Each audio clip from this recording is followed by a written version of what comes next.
জেলা যে অফিসগুলোতে 3 জন জাজ থাকবেন। একজন হচ্ছে জয়েন্ট ডিস্ট্রিক্ট জাজ থাকবেন। জয়েন্ট ডিস্ট্রিক্ট জাজ যিনি থাকে উনি একই সাথে সিভিল মামলা, ক্রিমিনাল মামলা দুইটার নিষ্পত্তির ব্যাপারে অভিজ্ঞ। একজন সিনিয়র অ্যাসিস্ট্যান্ট জাজ থাকবেন এবং আমরা একটা অভিনব ডিভাইস বের করেছি। আমাদের যারা রিটায়ার্ড ডিস্ট্রিক্ট অ্যান্ড সেশন জাজ আছে, আমাদের হিসাব মতে এখনো বেঁচে আছেন এবং কয়েক হাজার রিটায়ার্ড ডিস্ট্রিক্ট অ্যান্ড সেশন জাজ আছে। ওনাদের অনেকে প্রচন্ড ফিট, তা আমরা ওনাদেরকে এমপ্লয় করব।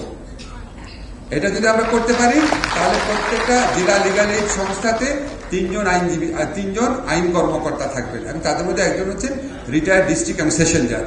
রিটায়ার্ড ডিস্ট্রিক্ট অ্যান্ড সেশন জাজের কাছে একটা মানুষ যেতে এমনি কমফোর্টেবল ফিল করে যে উনি তো অনেক কিছু জানেন।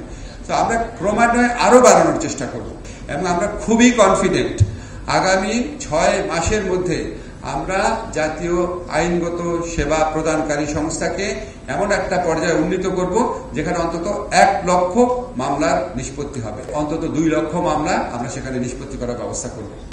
এবং আমি মনে করি এটা বাংলাদেশের বিচার প্রার্থী মানুষের জন্য একটা অনেক বড় একটা সুবিধা তৈরি করবে।